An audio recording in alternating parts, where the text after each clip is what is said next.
nos encontramos en otra parte de Colombia, haciendo el recorrido, buscando a todos aquellos escritores y escritoras afros para que nos lleven y nos deleiten con esa literatura y esa riqueza que se encuentra. Y no sé, estoy muy pegado al Chocó y vuelvo al Chocó y me encuentro con más gente que está haciendo esa riqueza cultural que es la literatura afro y africana, porque de allí viene toda esa riqueza que nos dejaron nuestros ancestros. Y hoy me encuentro acá con uno de los poetas que ha dado el Chocó y vamos a dialogar con él y que nos hable de esa inspiración, de esas poesías que él ha escrito y ha plasmado en sus libros. Hoy tenemos con él el último libro que sacó porque él nos va a contar un poco más sobre lo que ha venido trabajando. Hoy nos encontramos con el señor Isnel Alessio Mosquera Rentería. Señor Isnel, he tenido muy buenas referencias y espero con usted llevarle a todas aquellas personas que nos están viendo eso que usted ha plasmado en esos libros con esa pluma.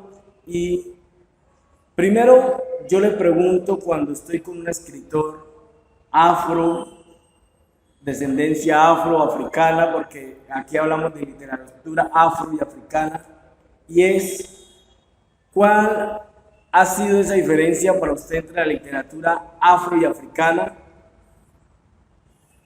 Pues la diferencia es de que nosotros partimos desde una realidad de que somos los descendientes de las personas traídas como esclavizados acá al territorio americano, y la literatura que realizamos la hacemos partiendo del contexto de la realidad que vivimos, sin desvincularnos de la herencia que traemos, ¿sí?, de nuestros ancestros africanos. Bueno, lo pregunto es porque antes de la entrevista usted me decía, bueno, yo tengo acá unos temas de la parte afro y africana, y yo creo que todo escritor o alguien que tiene alguna profesión siempre tiene un referente, sí, ¿cierto? Y yo creo que de allí es donde viene para poder plasmar esas cosas que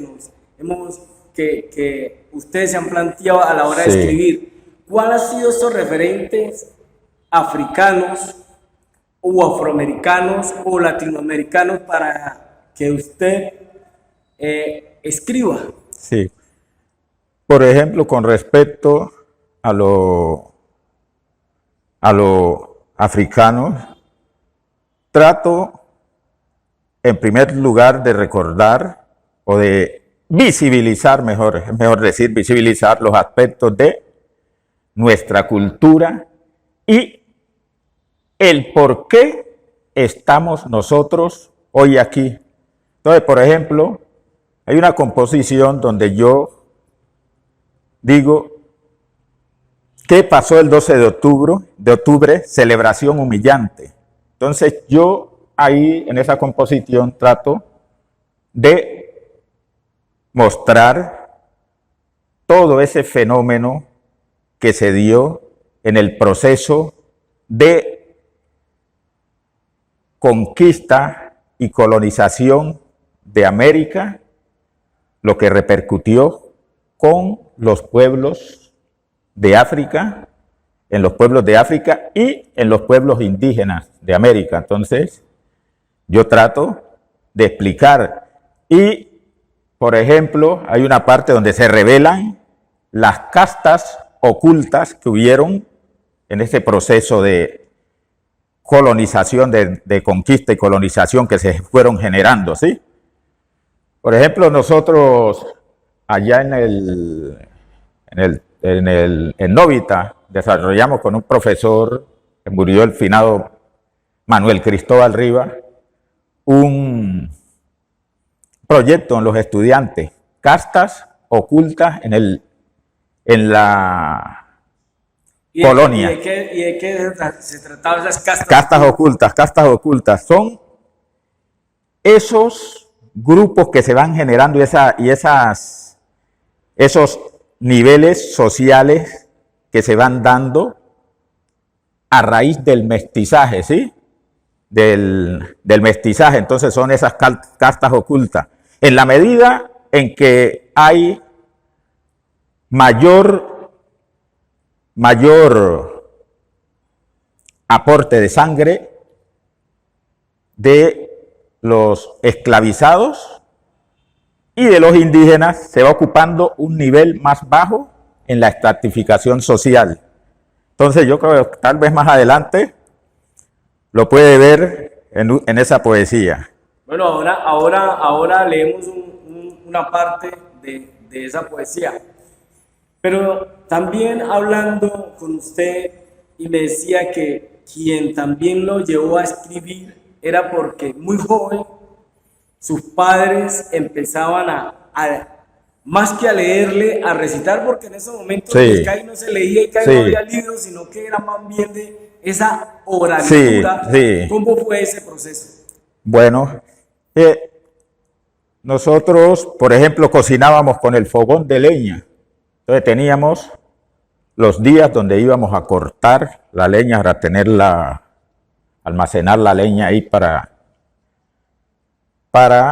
la cocina y también para las actividades que desarrollaba mi mamá a nivel económico, que producía o hacía vendajes, ¿sí? Hacía los panes, las cucas, los enyucados, ¿sí? Entonces íbamos a cortar la leña y mi papá se la pasaba repentizando, ¿sí? Repentizando versos.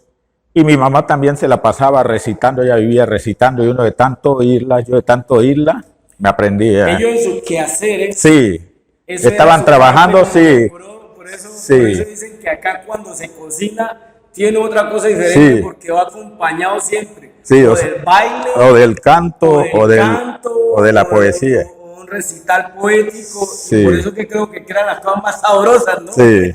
Esa es la diferencia con la otra gastronomía, sí, que vemos en otras partes. Sí. Porque ahí lleva esa oiga, parte del arte. Oiga, sí, lleva el sabor de los condimentos y lleva el sabor del arte. Sí, eso está ahí. Sí.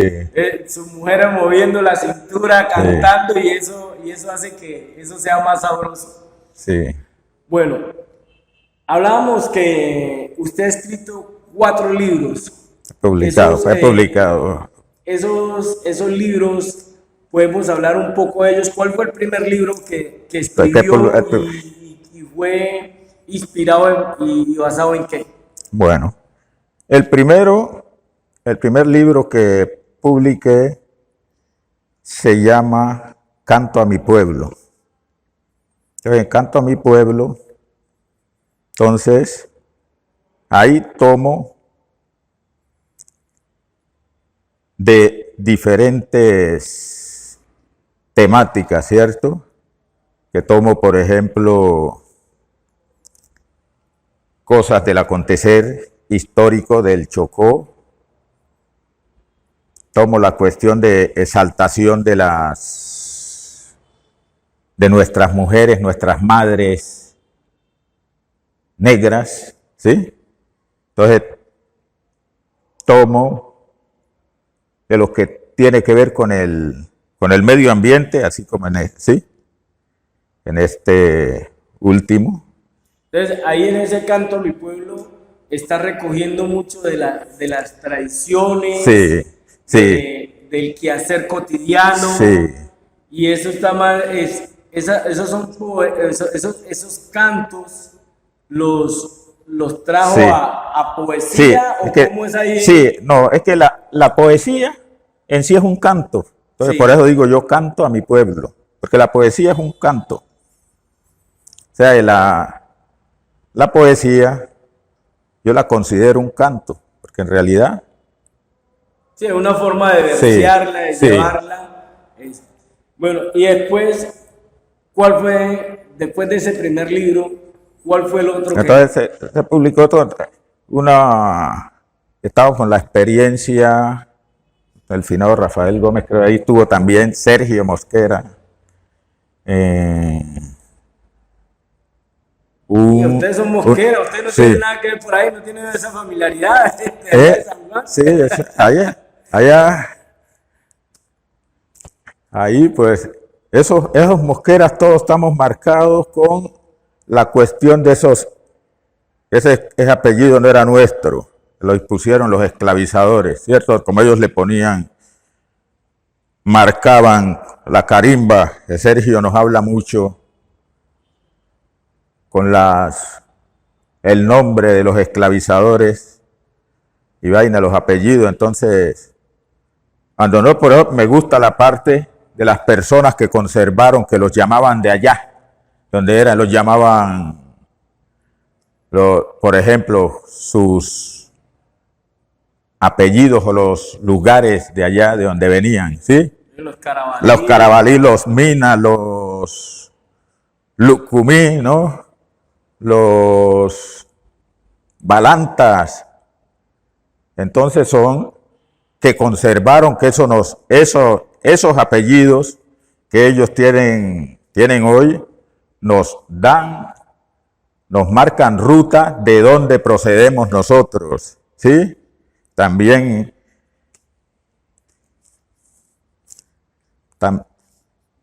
también eso nos sirve para iluminar y en la construcción, en la construcción de nuestra historia, porque nuestra historia tenemos que hacerla nosotros desde nuestra perspectiva. Sí, desde nuestra visión, sin excluir antes, incluyendo a los otros sectores que han sido excluidos también como nosotros. Claro que sí. Y eso que usted dice ahora de los apellidos, yo hablaba también con uno de los escritores de acá del Chocó y él cómo hacía también a veces el símil de los ríos con respecto a que le decía a su bisabuela que eso era un río muy parecido a que venía de Senegal. Entonces decía, entonces por él decía, yo soy senegalés. Sí. Ya, porque yo le preguntaba también qué tan cierto era que por eso la mayoría de los afros están, los asentamientos afros están a la orilla de los ríos de los mares, era porque anhelaban regresar a África. Me decía, sí, eso es cierto. Y es algo muy interesante. Lo mismo entonces también empezaron a marcar esos apellidos, como usted los dice, y es muy interesante. Son todas esas cosas que nosotros queremos aprender con cada uno de los escritores porque tiene una visión de esa África, de ese afro, de esa africanía, sí. Como podemos verlo, y me permite un momento, señor Isnel, sobre este libro donde dice, sigo cantando a mi pueblo, usted no pierde nunca su canto, dice en el primero canto a mi pueblo, ahora aquí sigo cantando porque hace parte de su diario vivir, donde tenemos diferentes poesías dedicadas a la parte del medio ambiente, donde hablamos también a los temas sociales, al agua. Bueno, yo quiero que nos hable en qué fue inspirado este último libro, que en estos momentos observamos, ¿cierto? Sigo cantando a mi pueblo, y queremos que nos hable un poco de este libro antes de que usted nos recite alguna de sus poesías. Sí. Y ahora estábamos hablando una del medio ambiente y en estos momentos cómo está precisamente este calentamiento global. Yo creo que esa poesía viene mucho con respecto a eso que usted lo venía divulgando. Sí, precisamente sobre esos temas que tienen que ver con nuestra realidad ambiental, ¿sí? Nuestra realidad histórica, nuestra realidad social Entonces, allí está orientado este último libro. En esa realidad social y ambiental, ¿qué es lo que más le llamó la atención? Sabemos que está lo ambiente, lo social, pero hay algo que más le hace a uno sentir a la hora de que está escribiendo. ¿Qué fue eso que más lo marcó a la hora de escribir el libro? De lo ambiental. En cuanto a lo ambiental. Con respecto al libro, cuanto al libro, pues tratar de contribuir desde mi posición como poeta a el conocimiento de esas realidades y a despertar conciencia sobre el cuidado del ambiente y transmitir ese mensaje que nos dejaron a nosotros nuestros ancestros en la relación hombre-ambiente. Por eso la primera parte del libro la titula Relación hombre-ambiente. Bueno, ahí, antes de la entrevista, usted me estaba diciendo una de las poesías con respecto a lo que le decían sus ancestros. ¿Por qué no empezamos con esa y hacemos otras dos y le vamos dando como algo bien chévere, sabroso a esto para que la gente se pueda enterar y que también puedan conseguir el libro, leer el libro y empecemos a tener esas otras miradas con respecto a lo que está el día a día en nuestras comunidades? Sí.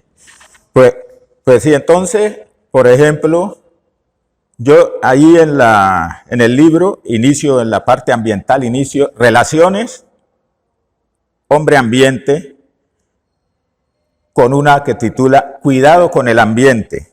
Esa poesía, Cuidado con el ambiente, está estructurada en el género de la décima, que es una de las expresiones que heredamos de nuestros ancestros. La décima, expliquémosla a que nos den. Sí. ¿Qué es la décima? ¿Cómo sí, está construida la décima? Sí. Para que empecemos también, eso hace aparte de enseñar y un aprendizaje, y eso sí. Es lo que buscamos con esta parte del Afrobooktuber, que es literatura afro y africana, ¿cierto? Sí. Para que la gente empiece a entender todos esos conceptos. Sí, la décima es una composición que trajeron los españoles en la época de la colonia, pero ellos ya venían tocados allá por África, por la cultura africana, porque no podemos olvidar que la península ibérica, que constituye España y Portugal, estuvo por 8 siglos ocupada por un pueblo africano, que lo marcó tanto que la península lleva el nombre de ese pueblo, Ibérica, que estuvo ocupada por los íberos durante 8 siglos. Entonces, por eso hay una gran diferencia entre la cultura española con la de los otros pueblos de Europa, porque están tocadas por toda esa alegría, esa fuerza, sí, de la cultura de los pueblos de África. Pero entonces, cuando la traen los colonizadores acá, la gente, tanto los esclavizadores, los esclavizados y otros sectores se apropian de ella. Nuestra gente en el Pacífico, en la costa atlántica, en los llanos, ¿sí? Les da una estructura, le introduce la estrofa esa de 4 versos, arriba, como cabezote, ¿sí? Esa estrofa de 4 versos marca la pauta en la décima. Y 4 estrofas de 10 versos. La primera estrofa de 10 versos termina con el primer verso de la de 4. La segunda estrofa con el segundo verso de la de 4. La tercera con el tercer verso de la de 4 y la cuarta con el cuarto verso de la de 4. Así es que... La décima, sí, la décima. Sí. Y además, la décima debe rimar el primero, cuarto y quinto verso, segundo y tercero, sexto, séptimo y décimo, octavo y noveno. Esa es la rima obligada. Vámonos sí. con la... Pero hay otro ingrediente, otro requisito. Todos los versos deben ser octasílabos. Todos los versos deben ser octasílabos. Y entonces, por ejemplo, cuidado con el ambiente, dice así: debemos ser muy prudentes al dar uso a esa riqueza que en miles formas ofrece la madre naturaleza. Entre los tantos biotopos del paisaje natural, el bosque es fundamental, de él dependen muchos otros. Y es por eso que nosotros, en lo que hacemos frecuente, frente a ese medio ambiente de importancia sin medida para otras formas de vida, debemos ser muy prudentes. El hombre está en dependencia, igual que todo animal, del gran reino vegetal para su supervivencia, y debe adquirir conciencia y no obrar con la torpeza, sino con fría cabeza, mucha racionalidad y responsabilidad al dar uso a esa riqueza. Si es la tierra el gran local en que todos habitamos y en el que desarrollamos nuestra vida cultural, sea en el medio rural o en la ciudad que crece, con fuerza mayor merece se le dé trato adecuado a todo ese gran legado que en miles formas ofrece. El absurdo consumismo tiene al mundo amenazado. Países desarrollados lo practican con cinismo. Salvaje capitalismo que en afanes de riqueza va generando pobreza en lo social y ambiental, destruyendo como tal la madre naturaleza. Pero allí precisamente, acompañando a esa, quise meter la parte donde entraron nuestros ancestros sobre la cuestión, la herencia que nos dejaron nosotros con respecto al cuidado del ambiente. ¿De qué forma? Con una composición titulada Así contaba mi abuelo.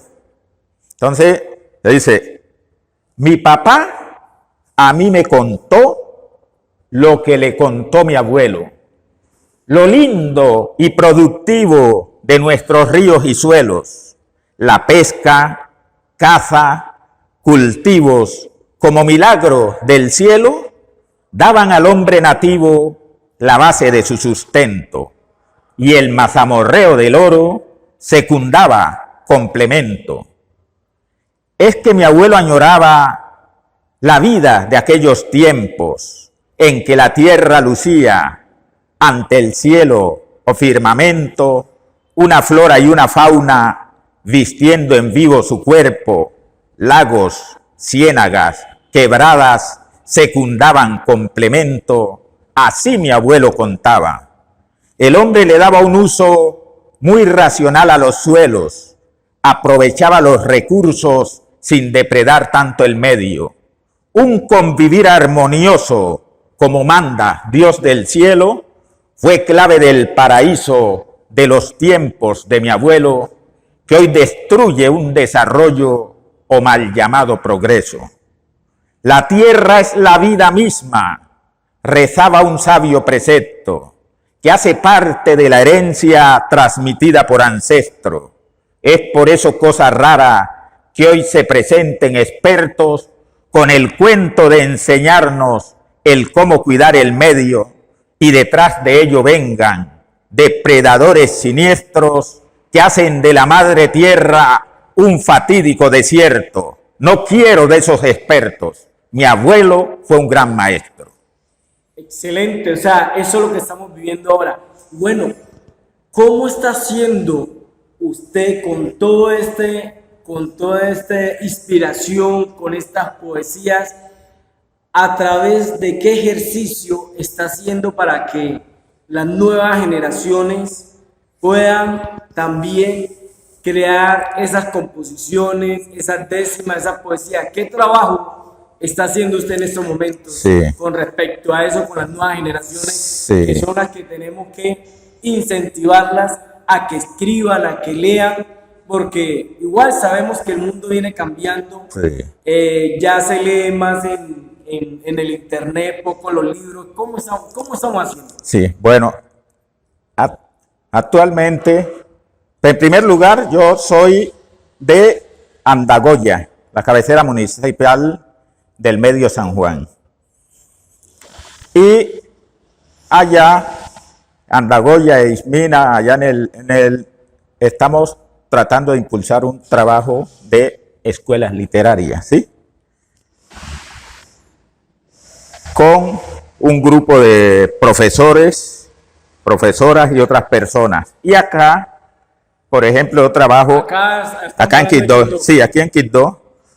Yo trabajo actualmente en la institución educativa Isaac Rodríguez Martínez.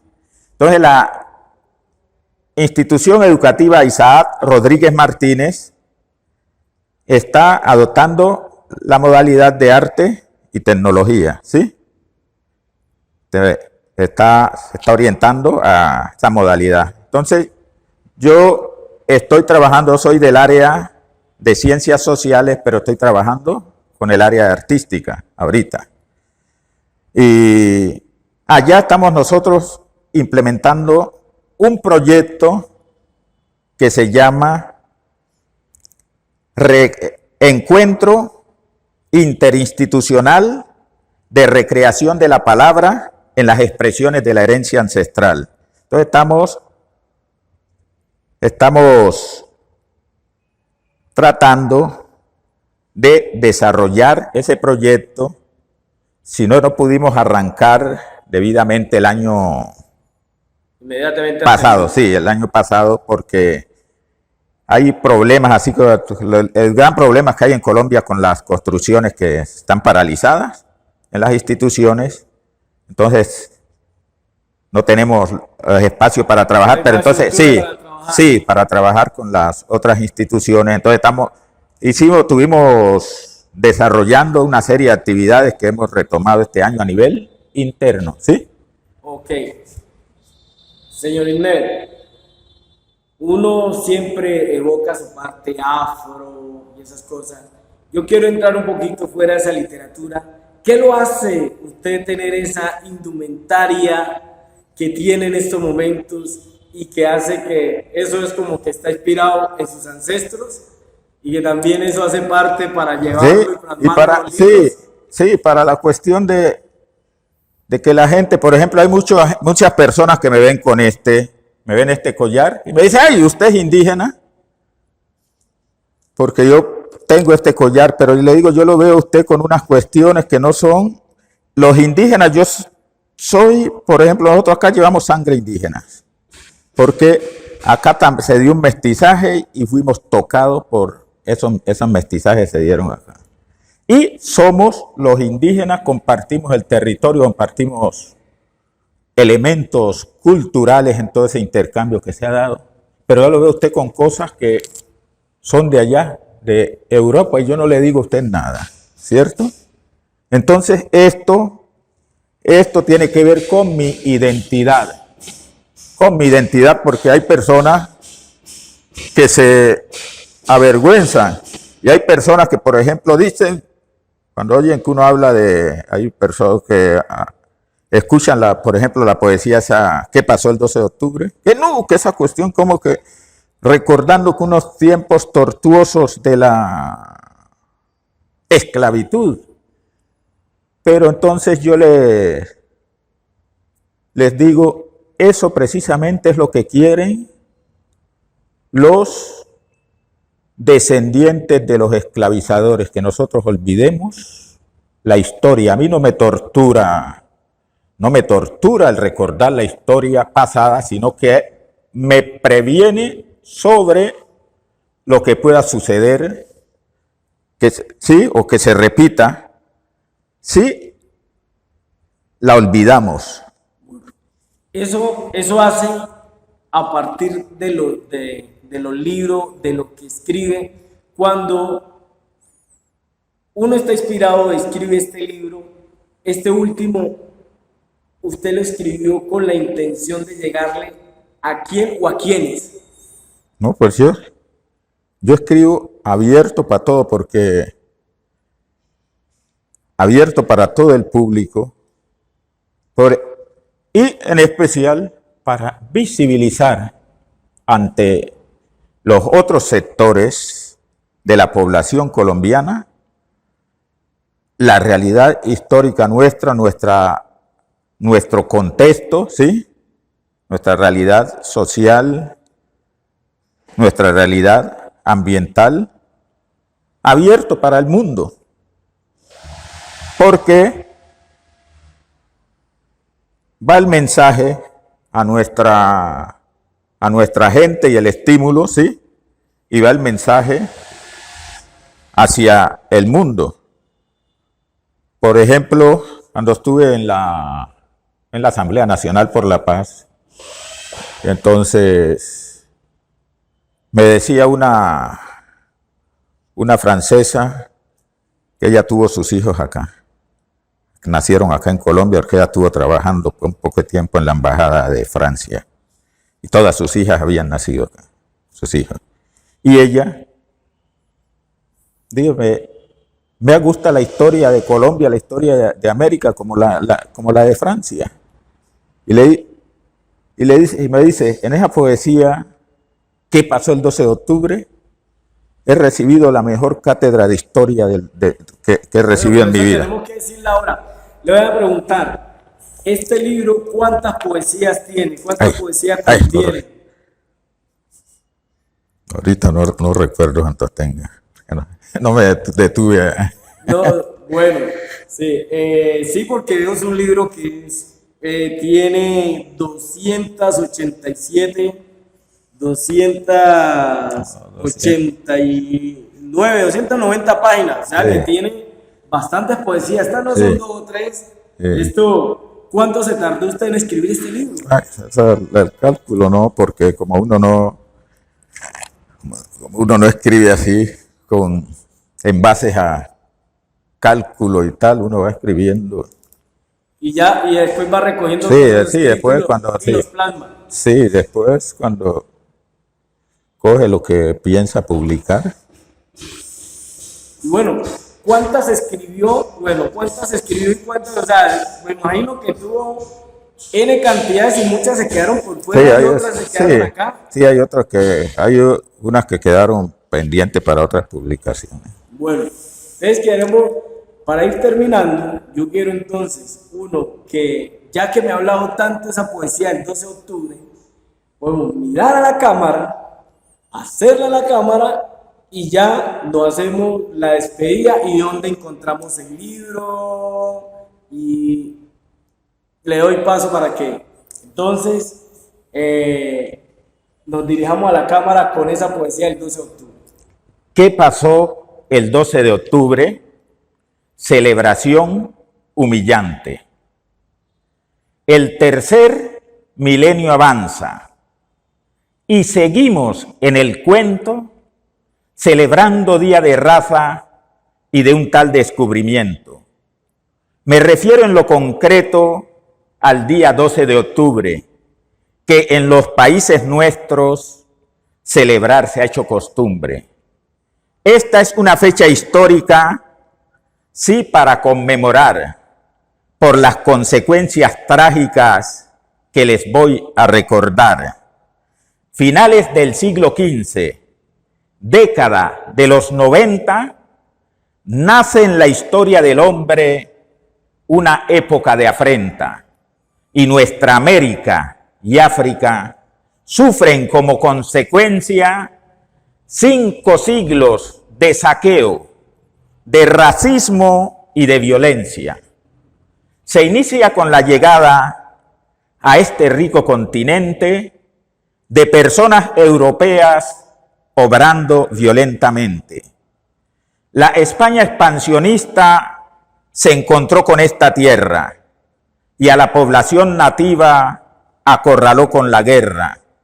Fue el indio de su territorio y sus bienes despojado y sometido al martirio de un trabajo muy pesado, pues la ambición por el oro conllevó a que el español le impusiera al amerindio laborar de sol a sol, violentara sus costumbres o estructura cultural, no lo viera como hombre, sino como un animal. En la búsqueda del oro, el hombre indio moría, mientras tanto el invasor más y más se enriquecía. Al transcurrir cierto tiempo, el indio estaba diezmado y España consideró que debía ser reemplazado. La solución que el imperio dio a esto con prontitud fue el crear un macabro sistema de esclavitud. Viene hacia la escena histórica el esclavismo brutal y se inicia para África un período fatal. El africano es cazado como cualquier animal y en cadenas transportado al mercado colonial. Miles morían en los barcos en la dura travesía y al mar se arrojaban muchos en gesto de rebeldía, porque el viaje era muy largo, el trato muy inhumano, con las esposas y grillos hiriéndoles pies y manos. Después de desembarcados, los que arribaban vivos, primero eran sometidos a procesos selectivos. Nunca se dejaban juntos los de una misma región. Se les castraba el derecho de la comunicación. Eran entonces vendidos por los llamados negreros para haciendas o cultivos y para entables mineros. El trabajo era extenuante. En precarias condiciones laboraban día y noche en huaches o socavones. Las mujeres en las haciendas eran por el amo usadas, a menudo sometidas a las tortuosas pernadas. Sufrieron los africanos la violación, la tortura, el crimen, el desarraigo, privados de su cultura. Le violentaron como al indio la policronía de dioses o creencias ancestrales los invasores atroces. Eran indios como negros, términos homogenizantes, querían decir lo más bajo, por tanto eran degradantes. El negro era asimilado a categoría de mulo, también animalizado el indio sin disimulo. De allí que todos los nombres que le dieron a las mezclas eran también degradantes por la presencia india y negra. Ningún matiz escapó a aquellos racistas dardos. El español los lanzó hasta a sus propios bastardos. Cruce de español con india era llamado mestizo. Mestiza con español daba origen al castizo. Al del español con negra se le llamaba mulato y morisco al resultado de española con mulato. Morisco con española daban el llamado chino y llamaban saltatrás al cruce de India con chino. Al saltatrás con mulata se denominaba lobo y jíbaro al resultado de la china con el lobo.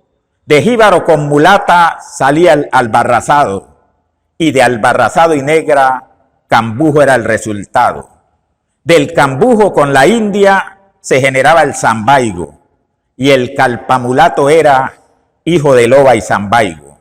Calpamulato y cambujo producían el tente en el aire y no te entiendo era el fruto de mulata y tentenaire. La India y el no te entiendo producían el tornatrás y el negro con la India sambo, para no alargarme más. Era una serie de términos que siempre minimizaban a los hombres y mujeres a quienes se le aplicaba. Hoy en siglo XXI ha seguido la cuestión. Tanto el negro como el indio sufren discriminación. Fue el trabajo del negro la fuerza fundamental en la extracción del oro en la época colonial. En la sociedad burguesa, con todo su dinamismo, es pilar de esa riqueza que ostenta el capitalismo. Allá, en la ardiente África, cuna de la humanidad, el negro ha soportado el clima y la adversidad. Construyó obras enormes, no con cualquier trabajito. Prueba de ello es la Esfinge y pirámides de Egipto. Por ello es insensato que hoy los racistas tramposos tilden a los recios negros de flojos y perezosos. La visión antropológica, se los quiero recordar, dice que de raza pura no se debiera de hablar.